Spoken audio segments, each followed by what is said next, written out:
Nice to see you. You're looking very bicentennial. I tell you, I lucky. I'm Maria. I'm Patrick. Nice to meet She Patrick. you. This gentleman, right? Here's the right way. So, who was the gentleman who was the doctor from the military before he was in the Navy? Very, very hyper intelligent. The dentist or the end?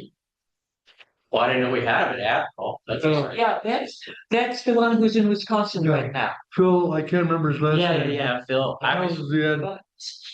So I was speaking with him, and he's a really interesting guy, but he said I really needed to read up on Grant, Ulysses S. Grant, and I had watched a couple of documentaries, and so I watched a three-part documentary on Ulysses S. Grant. I'm like, wow, he was a serious deal. I think he had suggested something about in your book reading club, maybe reading something about Grant, but he was a pretty interesting and very aggressive general, you know. Yes, he was.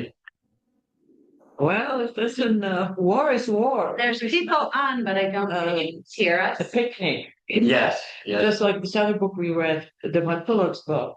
I mean, Tell them just a minute. this is what it does. You have to have I don't know people who really how to open this. have the mission, want to do it, and courage. Like this during the Declaration of Independence, it was torture and death. Uh-huh. So it's not, Remember closer? being Yes. befriended on the Can I do it Yes. higher so they don't look like? Yeah. metal. Sorry. Does it matter? This is how it works out. Now, can they hear or we don't know? They can hear you, but I can't Okay. hear them. I got your microphone on the computer. Oh, okay. Do I have to do anything for those people? They should be all set up. That guy has. Anyway, fascinating stuff. Okay. Perfect. So Patrick, where are you from? Michigan. Whereabouts? Last place I lived when I was in Michigan was on Orchard Lane. I don't know how familiar you are with the area. Birmingham, Bloomfield, it's recent. War in Michigan. But I've been down here 22 years now. Oh, Going man. on 23. Permanent resident. Yeah. I had to get out of the cold. Did we all? Yes. So then last was percent test. This is so good. So I'll make sure I can do it. New one to you, Patrick. Oh, we got this is nice. That's Synopsis. the cheat sheet. Oh, Help you. That's a learning code. Can you guys hear us okay?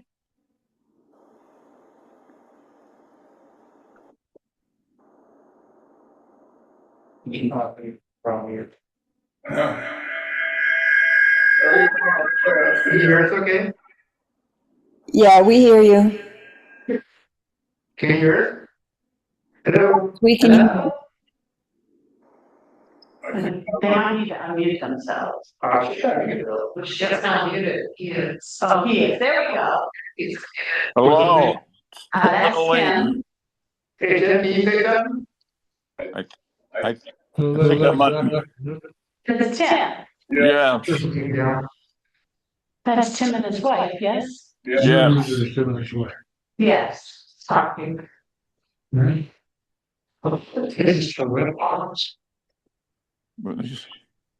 don't think. I'm not sure I heard Can you that. hear her? I can hear you, but I don't think I heard that comment. Yes. Your default microphone. That's speakers. Power go. How about now? Can you hear us? Kick off, we can hear.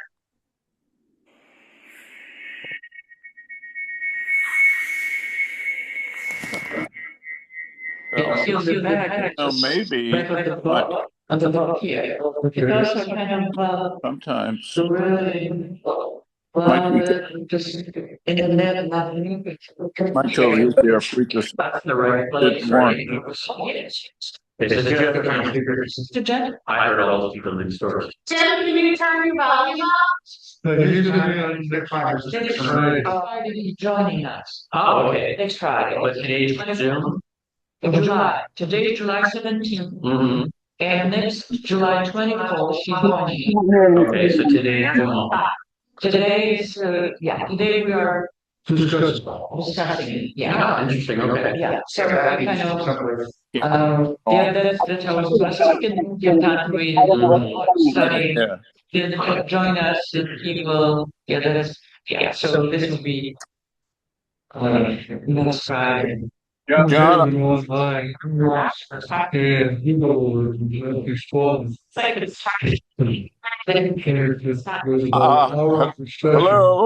I'm not. That's a little better.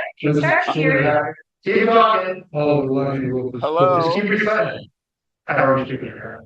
I'm not sure others are having this problem, but we can hear you, but you're echoing. It might be question. If you can hear us, Paul's trying to get some speakers a little bit louder.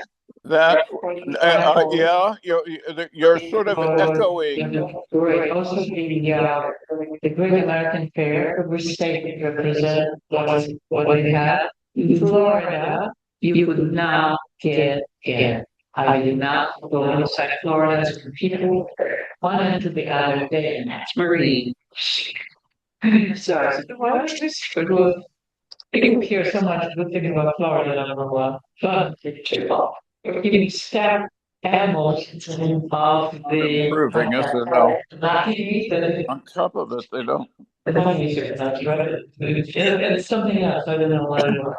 But everybody was just looked at. And especially animated I know. Michigan actually. Why isn't it coming out as the that speaker? I don't know which one is that speaker.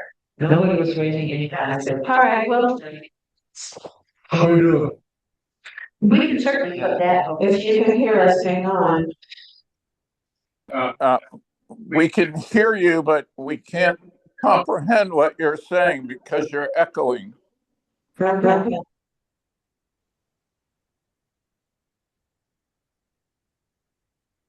us just a minute.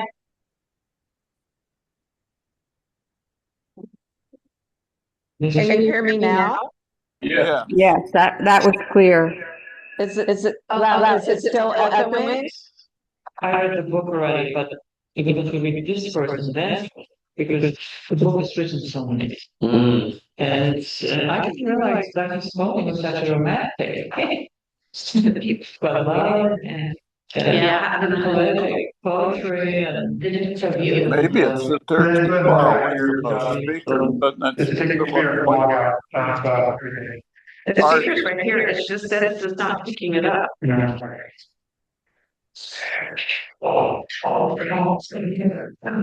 Tom will be right back, they can hear us.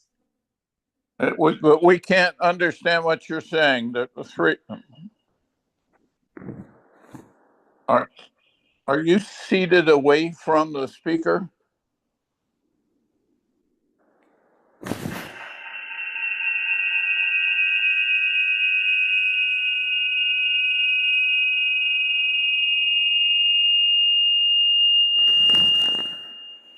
I'm gonna go in the other room.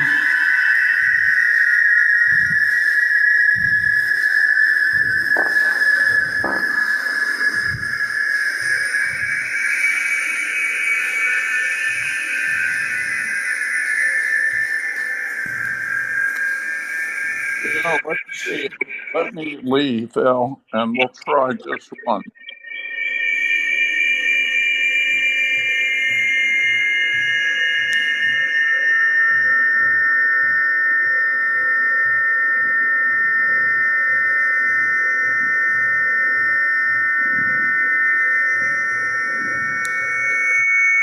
What's the base of the development called Big Canoe?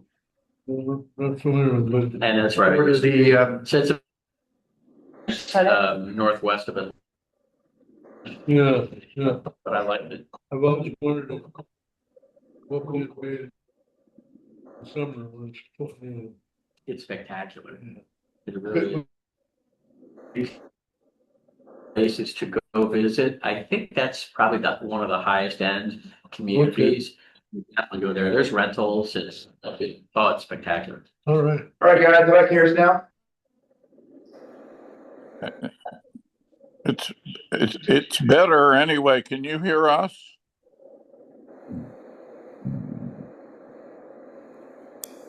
I can hear you.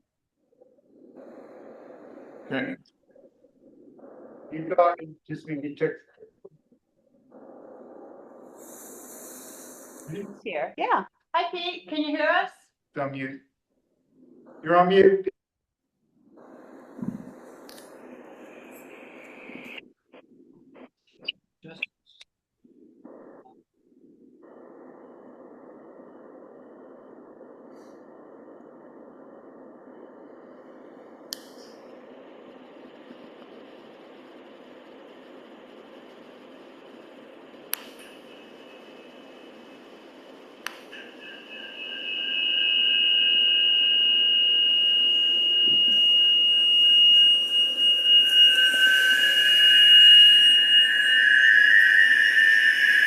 Here, you can back feed.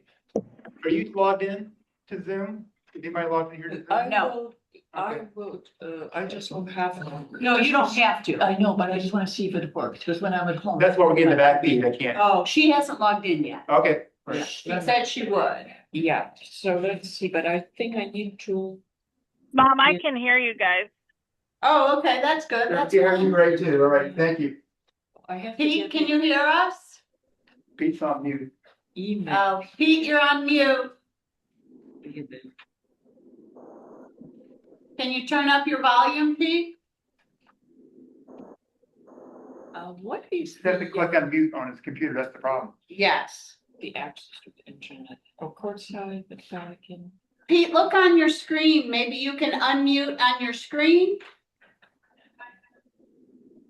Somewhere on Zoom, you should see the red microphone and you can click on it. Paul, can you change to the camera view for these three people instead of looking at that? Oh, I get it. Thank you. Yes, please. Can you hear me? Now, yeah, there you go. Up to the internet. Okay. Yes, Hello, we Pete. can. But this There you is go. what I was- Okay.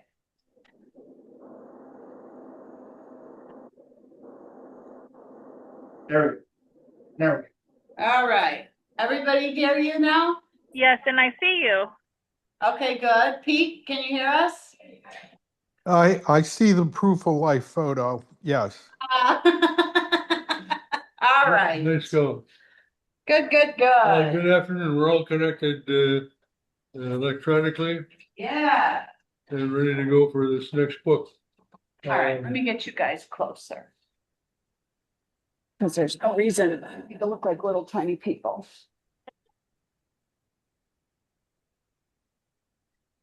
I'm going to push my chair back, Beth. Okay. That's a little closer.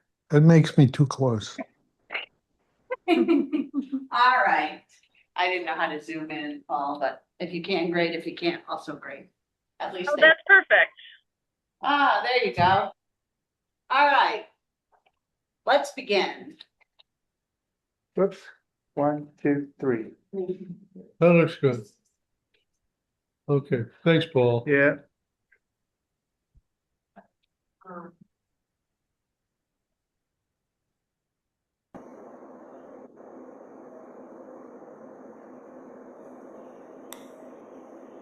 Okay.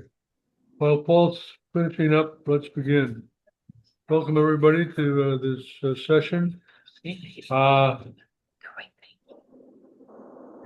First of all, I'd like to thank Maria, who's been helpful in collecting the book and setting up a meeting next week with the author, which should be exciting and interesting.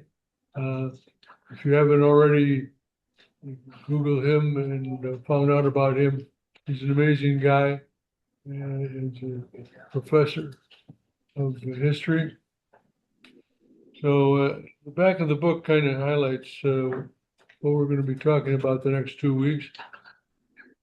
And it was, again, Maria's suggestion.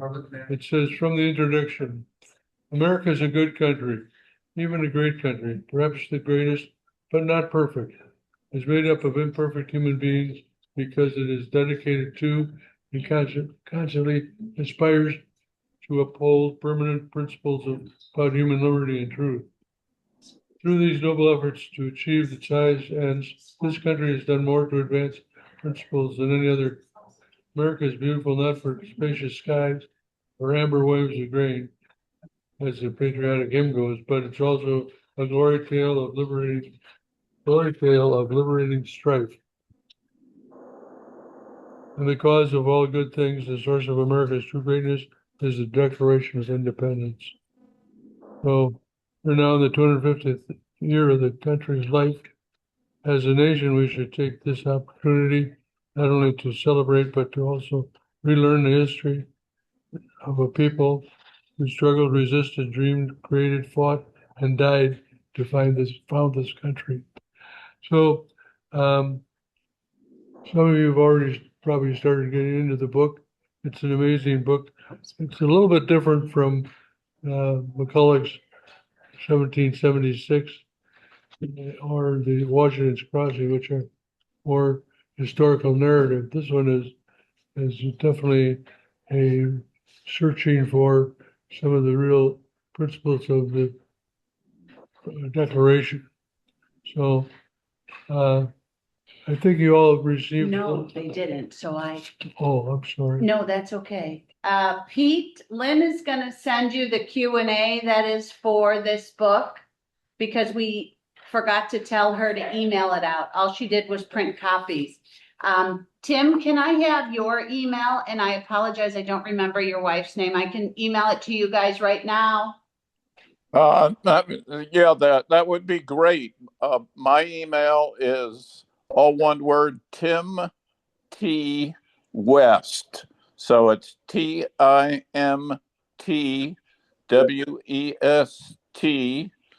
at Comcast.net. Okay. All right, you should have it. I just emailed it to you. My apologies that you don't have it. No problem. Thank you. Pete, Lynn was gonna email that to you right now because she knew your email. Okay. I don't see it. Recording in progress. Oh, Maria, that's you. They're only, you have to. I'm turning it off now. Yeah, it does work. Yeah. Okay, sorry. I'm turning it off. All right. Okay. I just want to make sure. Tim, just keep checking your email. You might need to check spam, but I'll also have Lynn email it to you. Okay.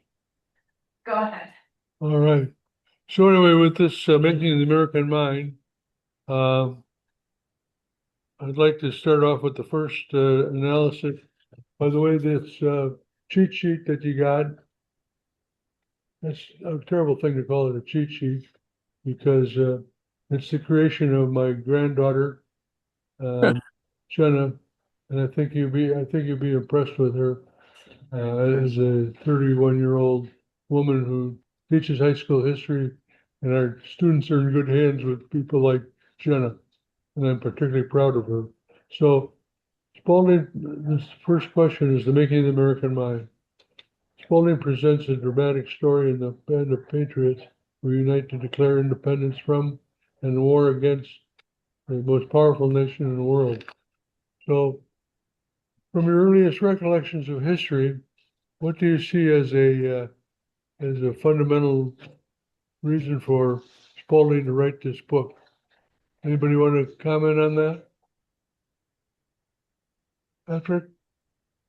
Well, I'd go back to the 1500s with Magna Carta about the king coming in, and it prevented him from just going, I'm taking you and I'm throwing you in jail for no reason whatsoever. So that's a little more rewind than I think you prefer for 1776. Well, I think we get to the Declaration through the rules of Hammurabi and then into the King John and the 1215 Magna Carta. So all these things kind of drift toward freedom for the individual. And of course, the group that are assembled in Washington, or excuse me, Continental Congress, are unique because what I love about it, I think, is the fact that these people had great passion about their beliefs, and yet they, unlike today, they didn't throw the other guy under the bus. They worked it out. They stood fast, believed in creating this democracy through the Declaration of Independence. Yeah. Well, John, I agree with your comment, and I think one of the motivations was to come up with a unifying document, not just for 1776, but it's a document that still lives today, and for different Americans with different experiences.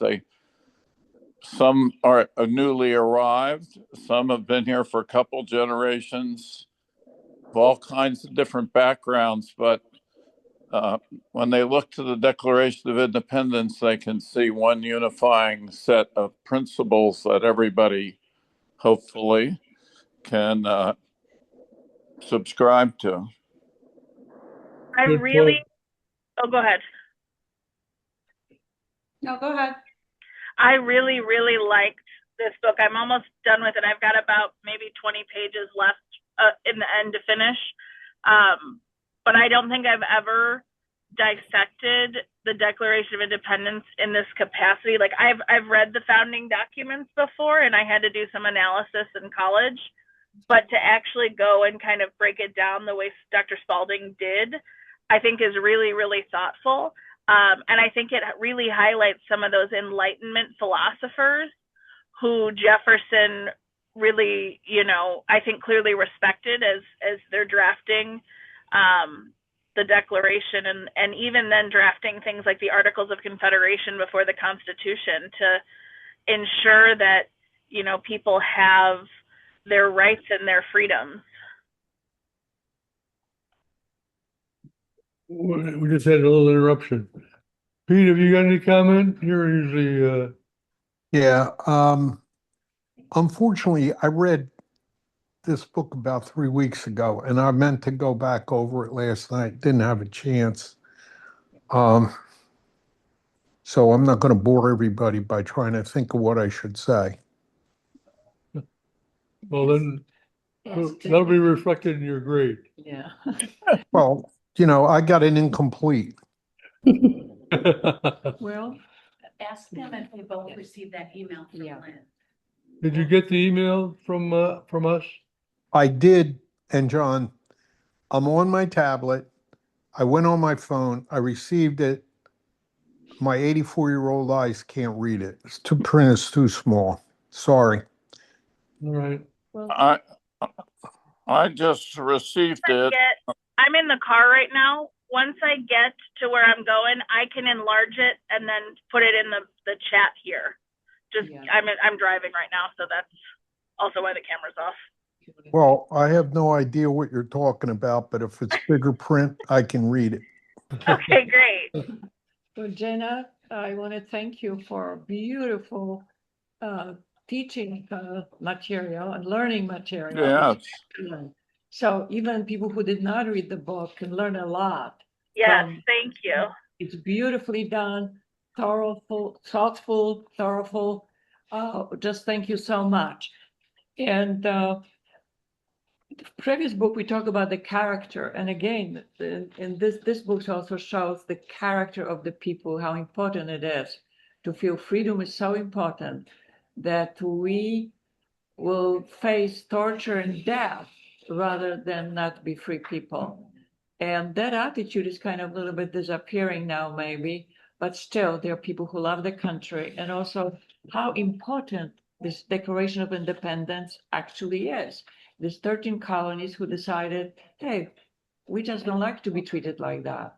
And yet people who are involved in it did so much studying. So it was not, hey, let's do it. And they really put so much thought in it. They studied everything from Greeks, Romans to different religions, different constitutions, whatever documents were available to come up with something so unique that lasted for 250 years. So I'm very grateful to our founding fathers for that, and grateful to be living in this country. I agree, Maria. I think it's really interesting how Dr. Spalding obviously talks about Thomas Jefferson, and I know I'm kind of jumping ahead if you're looking at the handout thing, but I like the recognition he pays to James Madison, or I'm sorry, John Adams too. Mm-hmm. Yes. Those two were friends, then became frenemies, as we say now, and then they became friends again as they kind of went through life. They were not bitter opponents, but they had strong ideas, different, but respected the other one and worked through it. They didn't just quit and walk away, which is, I think we see some of that today in Washington, which is a shame.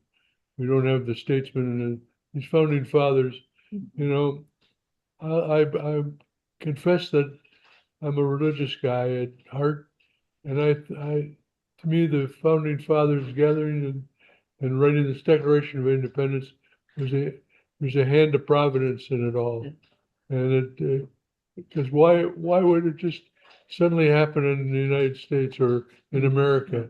Why wouldn't they just stay? They were happy. Most of them were happy as colonists. Life was good. Right. So I don't know. I just think that's part of my contribution to the development of the Declaration of Independence. So I also, based on Maria, what you were talking about with like the character, I think that comes across too. If we're looking at previous marks in history prior to 1776, I think we see that with even prior to actually the French and Indian War, looking at the Albany Conference and Thomas Jefferson's political cartoon Join or Die. I think those, like Jefferson even draws from those ideals into the Declaration. Yeah. Yeah. And that's what John was saying about religion. We cannot, whether people who are believers or not, they cannot dismiss the importance of religion. And that is Judeo-Christian ethics, to be above the government. This is the only country in the world that has something that is not, there's something above the government, and that's God. And the rights are inalienable, are you pronouncing rights that cannot be taken away from the government. And that is just unbelievable concept. That we the people, each individual is respected, and we tell the government what to do. And we believe in certain Judeo-Christian ethics. So that was very unique to this day. I do think it's a bit ironic that Thomas Jefferson, the principal author of the Declaration of Independence, wasn't himself particularly religious. I think he had rejected various forms of Protestantism and Catholicism. Maybe he was a Unitarian. I think your comments are right about most of the vast majority of people who were delegates and signers of the Declaration of Independence. But Jefferson himself wasn't particularly so in terms of being adhering to a particular religion anyway. I think that Pete or Tim, that when we read the Declaration and he talks about the laws of nature and nature's God, it's his way of kind of reaching out to the people that are fundamentally religious to say, I acknowledge there's something, but I'm not going to do it personally. He kind of does a third party. Yeah. And I think it's also, it explains a little bit why they talk about sort of moral principles, which aren't necessarily tied to one particular religion or another. Right. Yeah. And also, and when I just have one other comment about the colonists, and don't know all of the history, but for at least 50 years going back to the or more, even before the French and Indian War, but it accelerated with French and Indian War. There were a whole series of taxes and other things that the British government did that cumulatively, each time and cumulatively angered the colonists. So it wasn't something that by any means started overnight.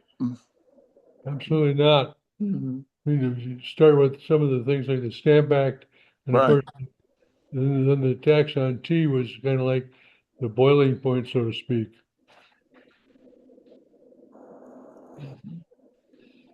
More comments on that?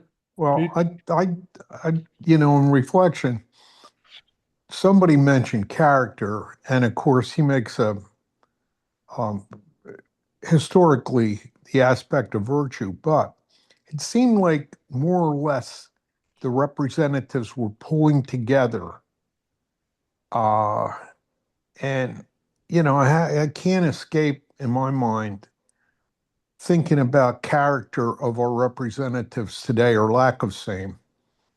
These people did not have a public relations machinery to continue their virtuous image for Yeah. 250 years. And they have managed to look good for 250 years. I don't care what some people say about Thomas Jefferson and Sally Hemings and all of that.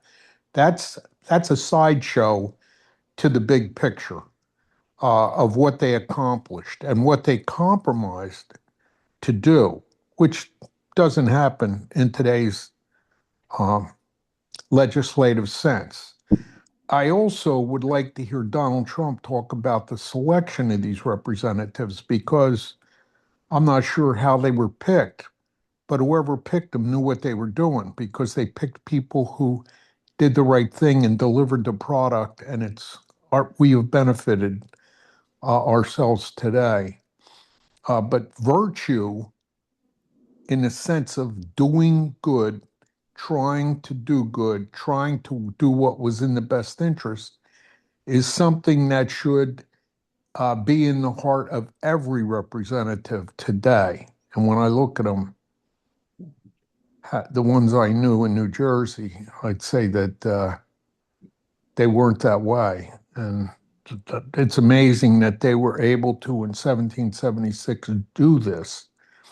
And what they were doing was responding to the king's abdication of Parliament, and Parliament's basically saying, we're going to bring the colonists to heel because they're too free and independent. I'm not sure I have that pinned down correctly, but that's the way it seemed to me. Mhm. But lack of character is something that bothers me today. I think all of us have that feeling, Pete, no doubt about it. So, I remember years ago, uh,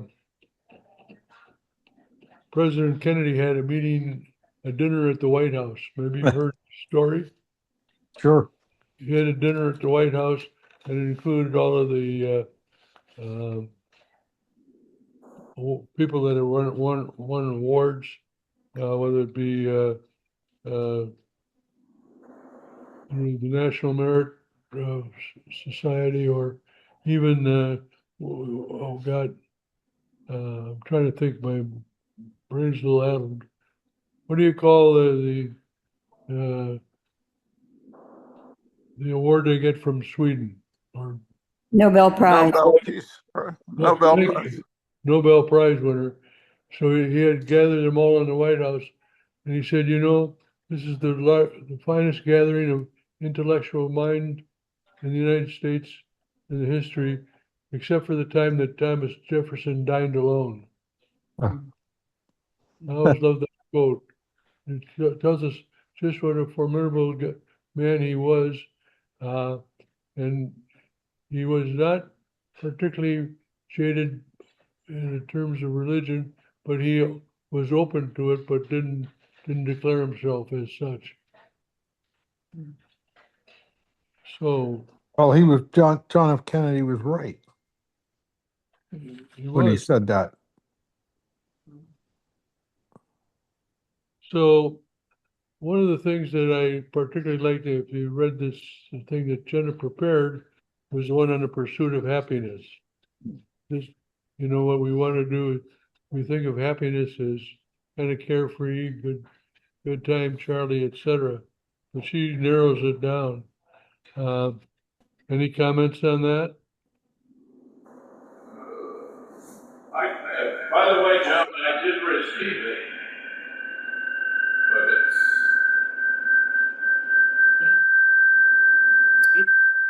I want to back up a second. Congress at the time did a lot of work via committees. So it was going to be a committee that was going to draft this, quote, declaration. And Adams thought he was quite capable to do it, but he did not want to do it because he thought that people would be against it because of he rustled some feathers here and there. So that's why he promoted Jefferson, who had no enemies at the time yet. That's an aspect I was not aware. Very good. So in this pursuit of happiness, he talks about the fact that founders understood the classical Greek understanding, or was not just happiness wasn't just joy, it was feeling good about yourself, your country, your neighbor. There's a fundamental value in what's going on there. I don't know. Somebody's walking, just keep going. Okay. Oh, maybe somebody's walking, That's correct. You're good, just keep going. huh? Okay. Purposeful, yeah. So anyway, I found that pursuit of happiness enlightening for me because I kind of just thought it was life, liberty, and the pursuit of happiness. I was very parochial in my view of that.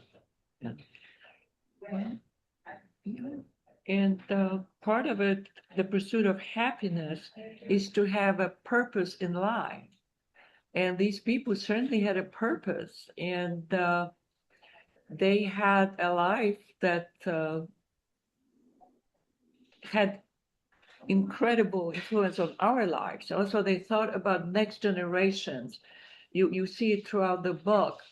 They care for next generations. Would next generation be able to love freedom as much as they did? And that there were certain conditions to remain free.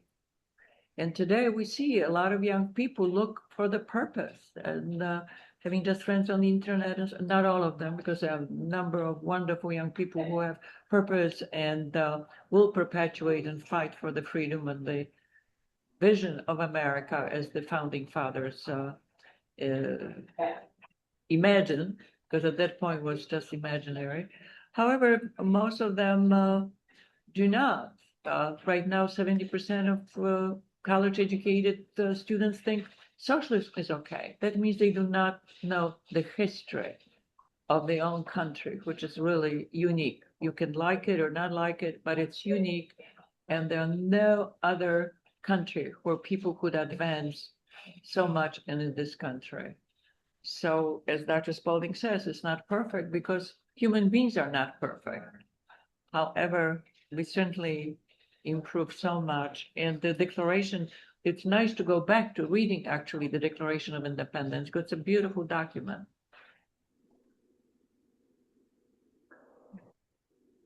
Okay, well, we've covered that. Patrick, anything that you'd like to add to this? I don't have anything on that particularly. Something that On another,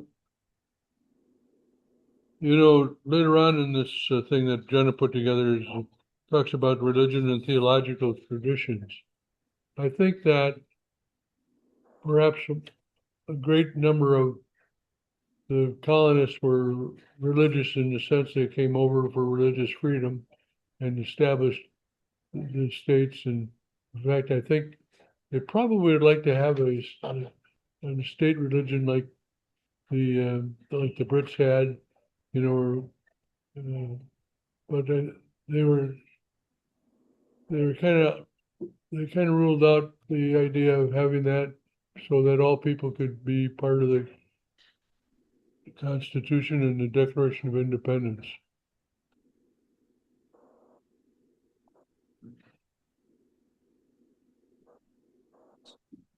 Well, it makes sense because if you want to get people angry, you say, believe in my religion, not yours. And then you're going to have a war on your hands pretty quick. So Exactly. you need to have an open door that respects all forms of religion. Yeah. And I think obviously these guys meeting in Philadelphia, they had the opportunity, they had their own beliefs, but they kind of, what would you say, subjected that to the will of the group to pull together, to have a constant open mind about other people. Mhm. And we don't have that today. Yeah. You know, we're my way or the highway and that type of thing. So This was one of the important parts that people have freedom of religions. People who came here first, also they came for the freedom of religion. And as you said, it's one thing to have freedom of religion, and the other one is to impose it on somebody else. So how do we right. how do we do that? And it is possible to do in a civilized way. However, the history of the United States, it has certain specific religious beginnings. So we have to acknowledge that, even if the country would turn the next 100 years something different. But these were the beginning. This is where we are now because of these Judeo-Christian and the Greek and Roman and teachings that they applied. So as Dr. Spalding says, we have to relearn the religion, relearn our history. And you see all these churches, and you see colleges. All the colleges in America, including Harvard, who is quite progressive now, were started by the religious people. Yeah, they were. And they were assuming certain moral formation of people. So we need to acknowledge that. You might like it or not, but that's the way it was. Just like, some things that we are not proud of. However, we should be proud how quickly the United States repaired many things. So, comments? Pete, you're usually one with some. Well, I went to Catholic school. My mother was Protestant. And what I think the Declaration of Independence came out of a consensus amongst the delegates, most of whom, the predominant number, were religious. Not all, they didn't all think about the same religion, but the document is a product of that. And the Constitution, when you talk about religious freedom, there's two distinct aspects of religious freedom. One is the freedom to exercise your religion as you see it, and the other is to be protected from the imposition of religion upon you. And it's supposedly even-handed, and that's the way the cases have been decided since the Supreme Court was founded. This is book club, Pat. And religion was very important at the outset, and religion, if you look today at the population, fewer and fewer people are religious in the sense even that we knew of when we were growing up, going to church every Sunday and so forth. And that's an important aspect of the society at the time the Declaration was written. Religion was very important to the vast majority of people who resided in the colonies. They wanted to protect them in the exercise and in the freedom from a state religion. They also wanted to protect them from political parties, which didn't work. No, it didn't.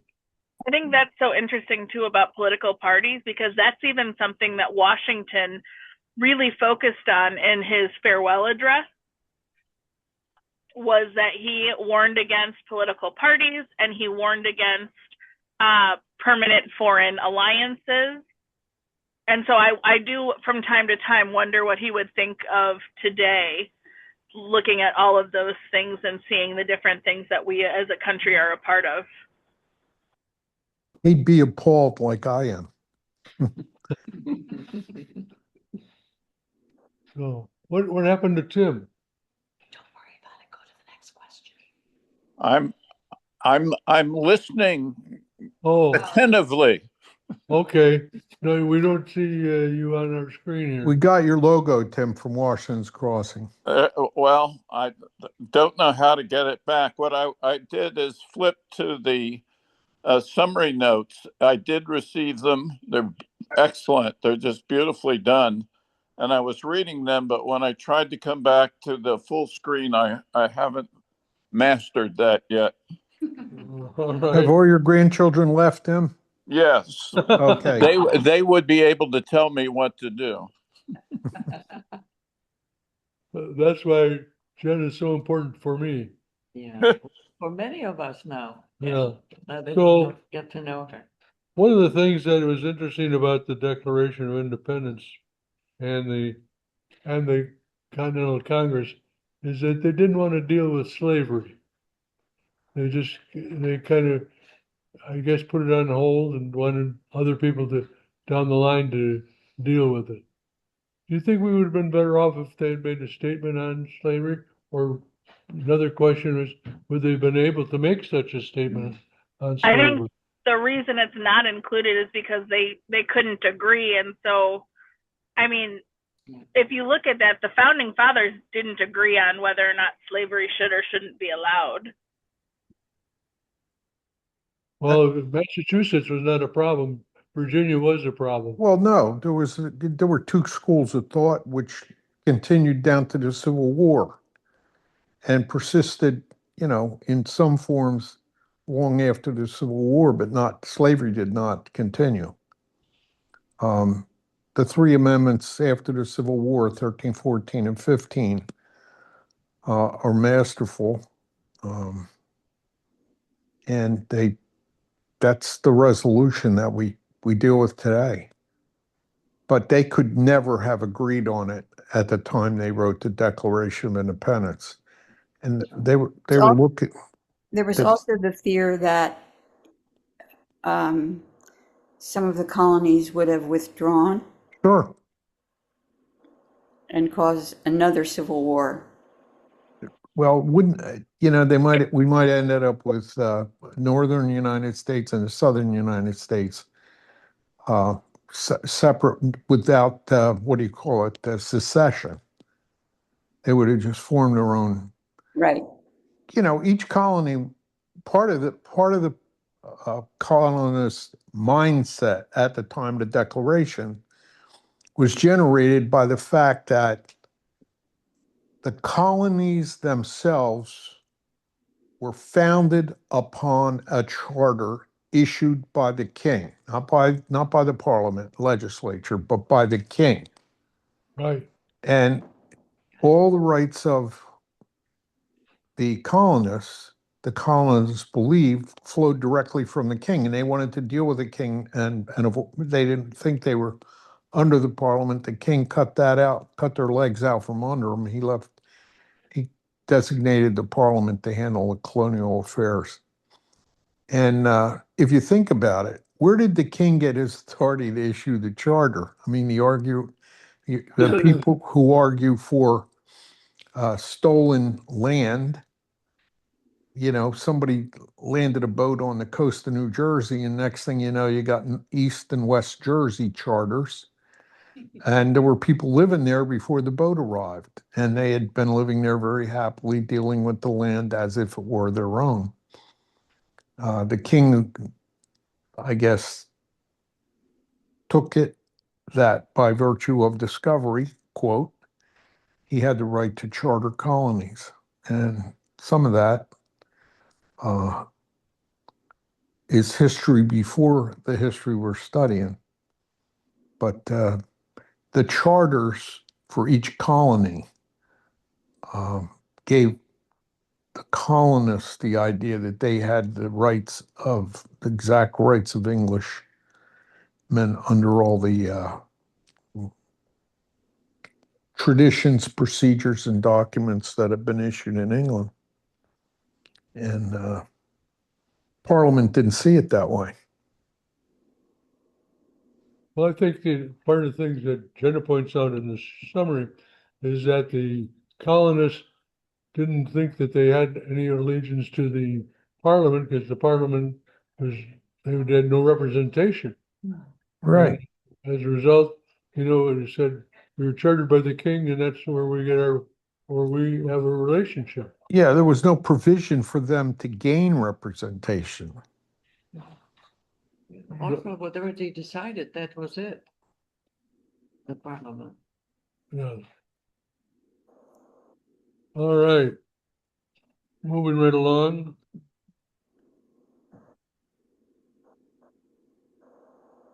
Let me check out my notes here.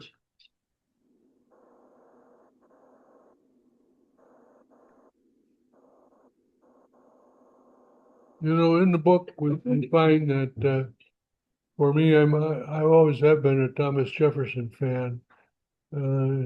About him as kind of the key guy of the Revolution, of the Declaration of Independence, etc. So, but in the book, Spalding brings out many more people who contribute to the founding of the country and whose ideas were also melded into the body politic of the Declaration of Independence. That's something that wasn't new for me, but it enlightened me on all these other people. They were maybe not as brilliant as Jefferson totally, but had great ideas to contribute to the formation of the country. Or Jefferson freely borrowed from some of their ideas. I didn't hear that. I said Jefferson freely borrowed from some of the other founders' ideas, Oh, yes. both in their speaking and in their writings. Like cut and paste, Eileen? Yeah, like cut and paste. Well, I'm drawing a blank in my mind, but there was, besides Tom Paine, who was very, very influential. He kind of dropped into the United States and then he dropped back out. He lived in Bordentown, New Jersey. And been to his house. Tim probably been there. There were a couple bars in Bordentown, Tim on either side of his house. I chose that path. But there was one writer, and I'll think of his name probably when I hang up. But he is a very, very well-written person also, and very influential. I can't remember the name. But Jefferson was the genius that put it all together. Yeah, but as Eileen says, other groups like the Commonwealth of Virginia and their House of Burgess or whatever it was called had come up with a Bill of Rights, and there had been other groups of colonists at various points that had come up with written expressions of their discontent and why and what they felt like. So Jefferson had that all available to him before he arrived. And there were a number of precedents that he could draw from. He wasn't starting from a blank sheet of paper. Definitely. And I think Dr. Spalding talks about that when he talks about that American mind concept, because he's drawing not just from, you know, Enlightenment thinkers and even like the House of Burgesses or even English law, but he goes all the way back to like the classical, like the Greeks and the Romans, I think, and talks about tyranny and such. Oh, yeah, Jefferson draws upon the classical thinkers, both Greek and Roman, and then even into some of the stuff out of England itself. He develops a mindset of what a country should be and could be, and then argues his points with the other people.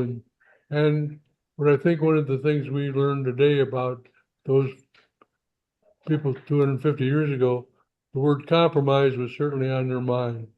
They didn't say, forget about it, Fred, I'm not going to go that way, but they wanted to have compromise because they were, and to Pete's point about slavery, you know, they said, if we deal with slavery, we'll never get it solved. Let's let other generations deal with that. They just said, well, put it aside. These guys, these great leaders were, I think, very intelligent, very committed to their points of view, but also adaptable to work with each other to get the best result they could get. And they were realistic. What was possible, if not, we cannot really judge it from today's standards or what we know today about different things. It's for that time, this was amazing what they have accomplished. And Well, it was, still more to do. But there was an aspect that it was existential that, and I think it was Franklin who said, we got to hang together with this when the British started to send the troops over en masse. Got to hang together or we will all hang separately. And so they had to compromise and they had to work with each other, and each state had to support, you know, with troops and with money. And that was following the Declaration of Independence. But there was an aspect of it at the time. They had to state their case. Then the Declaration, didn't I read in this book that it was directed to the king? They were trying to persuade the king to step in and find redress for the colonists. Yes. Yeah. And so they wanted to present a united front, which is always, you don't split your forces. Military sense. Well, what's kind of remarkable too is the extent to which they were willing to go to achieve that unity and present a united front. I think the Delaware had sent 3 delegates to the committee that was forming the Declaration, and one was an ardent Tory, and one was sick still back in Delaware, and the one that was the ardent Tory was willing to absent himself and go back, and they sent the pro-independence guy who was, I think, on his deathbed, but so they were indeed very realistic and practical people. A nation divided amongst itself cannot stand. Yep. Truly. So,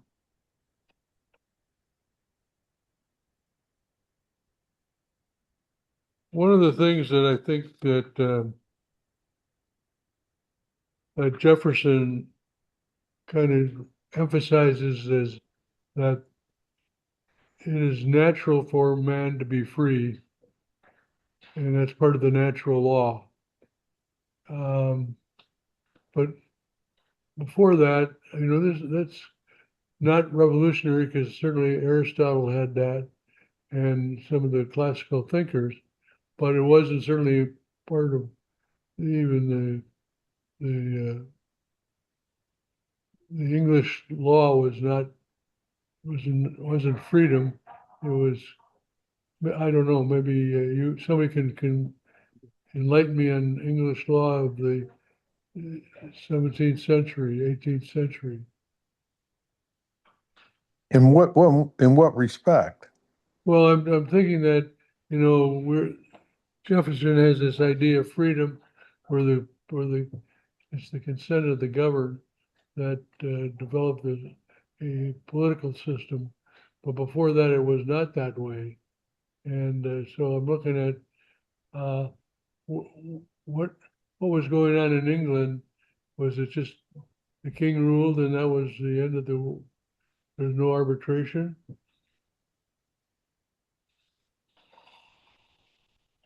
Well, they had the parliament, they had Cromwell, then he knocked off one king and then somebody knocked him out after four.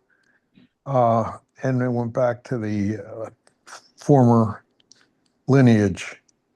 But the king had a lot of authority, but he had to cater to the parliament. Yeah, and there was a very vocal minority in the parliament that Right. was sympathetic to the colonists, including the Howe brothers, even, and like I forgot what that faction was called. That may have been, but there was certainly some political support for the colonists, not the majority, and certainly not the king. All right. Don't forget the king had divine rights. Yeah. Of course he did.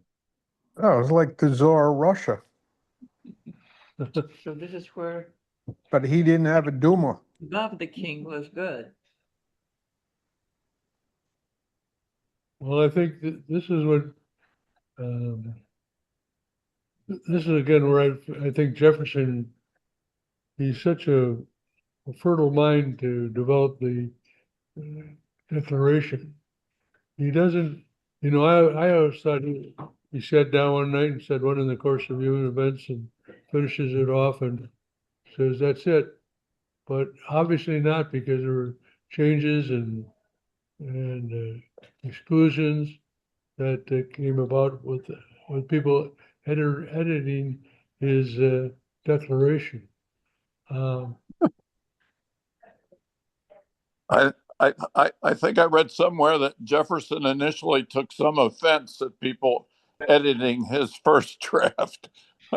I guess that's human nature, but I'd like to have an edited copy. They're worth a lot of money. Yeah, that's true. Amazing. Yeah. We actually owe a lot to this group of people because they set the course of the country and made it flexible enough that it lasted 250 years and hopefully another 250. Yeah, hopefully. Hopefully. Yeah. Well, But I think when I think about that, Pete, I think of my own responsibility as a citizen to speak up about the rights of people. And I think in our lifetime, we've seen a lot of civil rights actions and reactions. And it's important that we realize that, not everybody has been free, even though we're in a free country. Right. Correct. So, younger generation, what do you think about that? Are you talking to me, John? Good point, Pete. It was me. I'm younger. but the Ellie, young you're generation exactly should be involved. 364 days younger. All right. Jenna, your comment? No, I agree with you. I think I think there's been a lot of progress made, and I think it's interesting how different generations interpret parts of the founding documents, not just the Declaration, but also how different people interpret the Constitution differently has always been something that I'm fascinated with. Yeah, like due process. Right. Have you read about the due process that the young man who assassinated Charlie Kirk is getting? He's having a preliminary hearing to determine whether he can be charged and tried as a criminal right now. And he can't afford a lawyer. So a lawyer will be appointed for him and was. Have you seen her picture? No. Okay, 5 days of hearing and many days of preparation. And how much due process do you think this young man is entitled to? Because her bill to date is 10 million. What? Yeah, and I'm a lawyer and I did public defender work, and I know you get a lien against the defendant if should he hit the lottery or something like that. But she's brought up some minuscule points that have no likelihood of success. But her bill now is up to 10 million, and he hasn't even been indicted. They don't indict him in Utah, but the equivalent of an indictment is the kind of charge you could bring to trial. And that due process under our Constitution right now is costing the people of Utah 12 mil, 10 mil. Yeah. Lawyers, right? Lawyers. That's how they interpret it. And it's lawyers for the government, lawyers for the defense, public defender advocates, prosecutor advocates, whatever. Well, you bring up a good point, Pete, about due process. And, we casually adhere to these principles, but when we see them come to fore in the real life, The application of the principle is expensive. yeah, Well, Jenna was talking about how each generation interprets the founding documents differently. However, up to now, and I'm one of the older people, I have never seen so many people not loving United States. In other words, what I'm saying, people differed, but they could talk, and they all love the country. They want to preserve the system that we have. Now we have openly people who say, no, we don't want that country. We want to fundamentally change this country. That's the difference within the last. Well, you had a president that said that in 2008. So that's So- why I cannot, and this is one of the things about socialism. One of the first things, do not talk to people who have different points of view and just demonize them, prosecute them, do whatever, do not speak. So people kind of bought into that. And we need to speak again, especially to the people who have different points of view, and especially people who do not know American history and do not know these documents. And talk don't want to about- know. Yeah. They don't want to know. Well, why? Because they were taught that this is bad. They were taught that it has to be changed. They don't need to know it because they have something better that is going to happen. Well, first, before you change something so important and so monumental in the world's history, find out what it is, and then go and live in the systems that you want to change America to, and then do it. Or learn to love America and be so grateful that you're here and that you can say things that you would not be allowed in other countries. Yeah, and if they're so enamored of their old country, and the old country's the way it was, and they want to change us to be like them, kind of wonder why they ever came here. Somebody could be Yeah. thinking about that. We just need to take courage from the founders and be able to speak up. Not be afraid being canceled because, try to talk to people in a nice, civilized way and hear what they have to say. And there's the only way to start conversation. If nobody wants to talk, well, and I would say out of 10 people, probably you get 5 that you can talk to. So that's worth it. I do think it's interesting because sometimes I see at school, I have students who want to talk or ask questions or like kind of process things out loud, but I think a lot of times they're afraid that it's going to come out sounding wrong, if that makes sense, when they're Yes, trying it to learn does. and process, and so it's a question. That And does. And I think in today's world, people are so quick to be canceled for different things. And I think the younger generation has grown up seeing that, and so I think that's something that I know my coworkers and I try to overcome in the sense of like, this is a safe place, and if people, stumble over words or stumble over an idea, like we're not going to take it necessarily for what they say, but maybe their intent of trying to ask questions and trying to learn. I see that as a challenge for the younger generations. yeah, the reluctance to speak out in class, for instance, is referred to as the chilling effect. In other words, Mm-hmm. they may have some real good ideas and very valid things to bring forth, but they're reluctant to do it because of exactly what you said.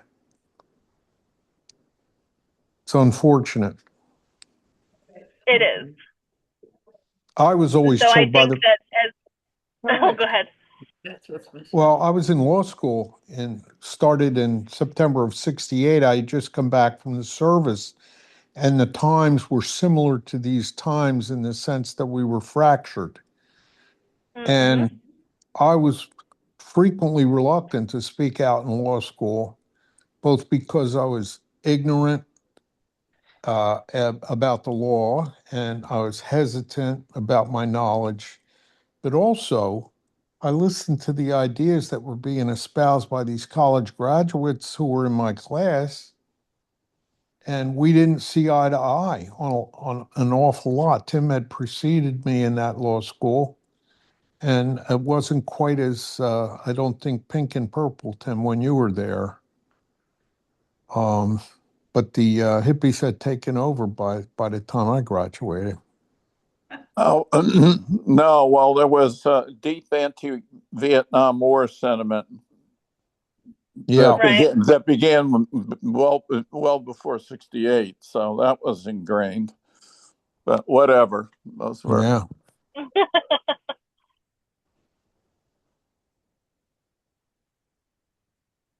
Kind of interesting for me. Um, I was in, my high school was, I think, progressive in the sense that we would have debates in the classroom as we studied courses. It wasn't, didn't have to join the debate team, but when in class, we were free to express ourselves and respect the other person's ideas or positions. I don't know that that's happening today. Maybe, Johnny, you can address that with the kids. They're just reluctant to come forward. Hang on. Oh, I thought I was mute. Sorry. I think so. I think actually, in addition to the fear of like being canceled, I think a lot of kids are afraid of being wrong or like being embarrassed in front of their peers. And so I think you have to, for teachers, we have to overcome that. So you have to do that by building relationships and really like focusing on students. And honestly, it's a different type of student.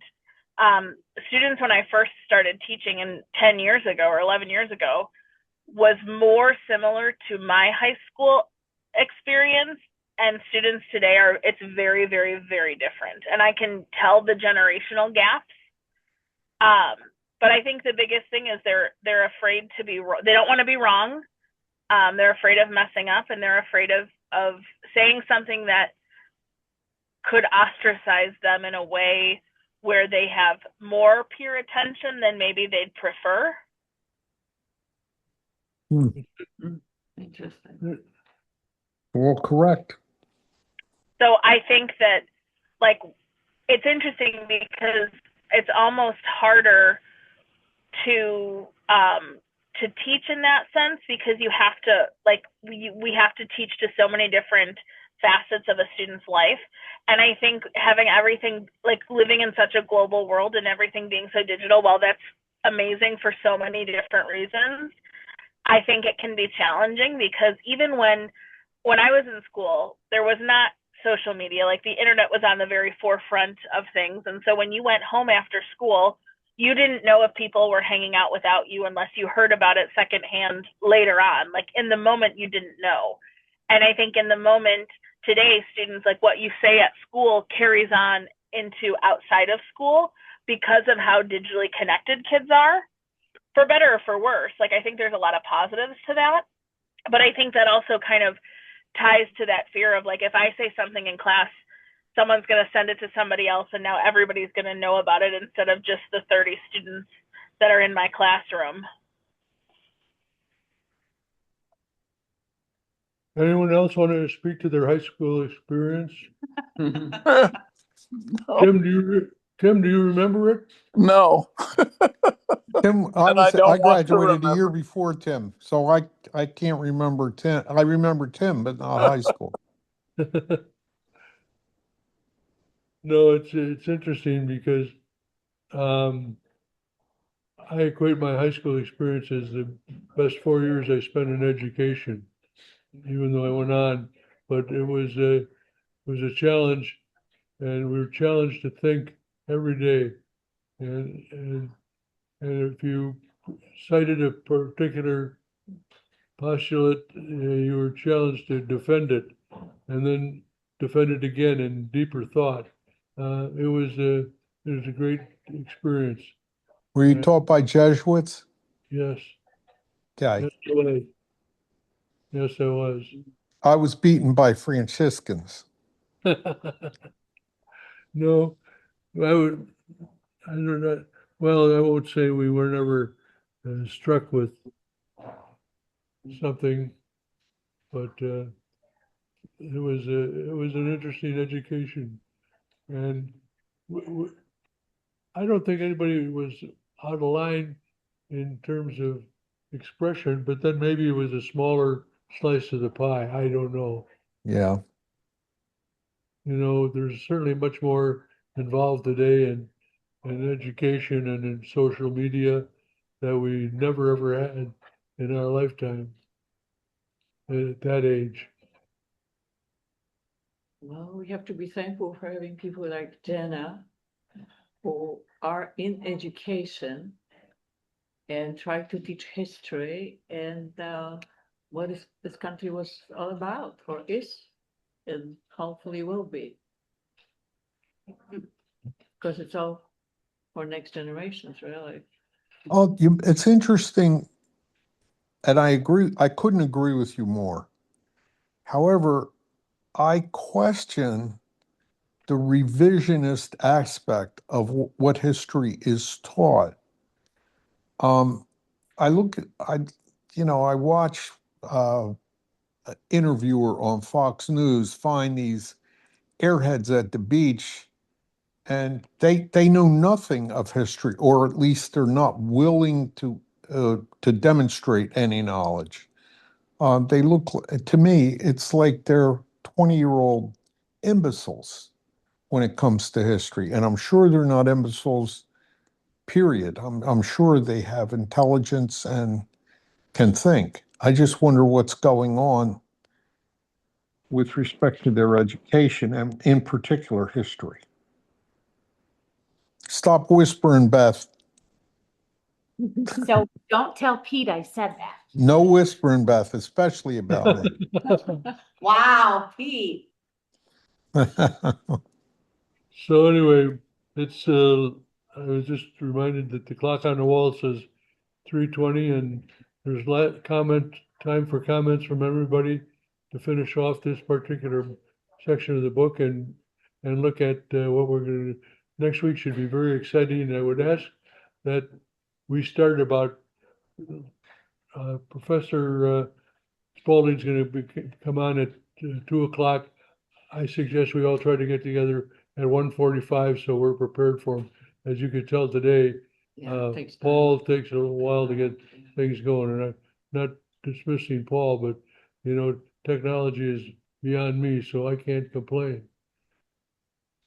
So, any comments about the book and today's comments?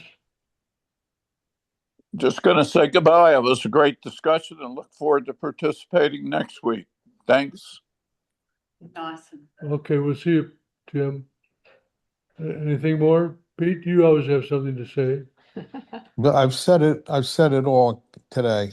Okay, you left it on the table. Yeah. Okay, Patrick? No, I love it. I love that there's definitely, everybody seems to agree on that. Not everybody's going to agree on everything, and you should be okay with that. Yeah, that's right. That's right. We should be okay with that and talk to other people. And if these people could get together and produce such fine documents, well, maybe we can do something, at least to respect it and learn negotiation skills. And they didn't have any consultants or something. I think Pete noticed, right? Yeah. It was just learning about the person you're actually working with and respecting them and some miracles can happen out of it. Well, Patrick, when you said, we deal with people and we don't always disagree, I think of my marriage. Careful, John. This is being recorded. No, well, Pete, you know my wife and Maria's had the pleasure of meeting her. She's her own person. And I think that's why Beth and Jenna are their own person, because we've respected women in the family, made them an equal. That wasn't the case in my grandfather's household, It was a different world then. But Well, your Pat's picture is in the dictionary under sweetness and light. Wow. I'll look that up.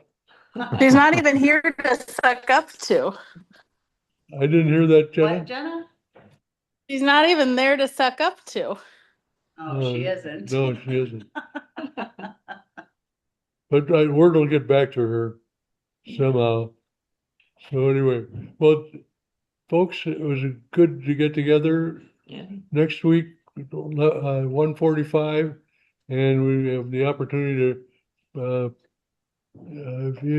I went online, by the way, just and listened. I googled Matthew Spaulding and the Making of the American Mind, and he's interviewed.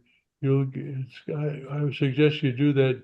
You'll see that we have got a formidable guy here that's going to be great for our discussion, our attitude toward the Constitution and life in this great country.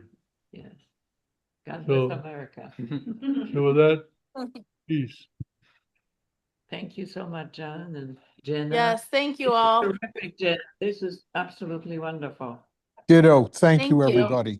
Sending it around because it's just great. Took a lot of time and fun. Well, Maria, you picked an excellent book, so thank you for that. Well, you inspired me. This is good. Yeah. Oh, all right. Yeah. We will get Okay, together thank you next so week. much.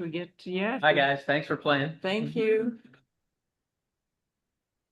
And also, I think we can ask some friends to join us, especially if they get that email with this Yeah. notes. Now they know.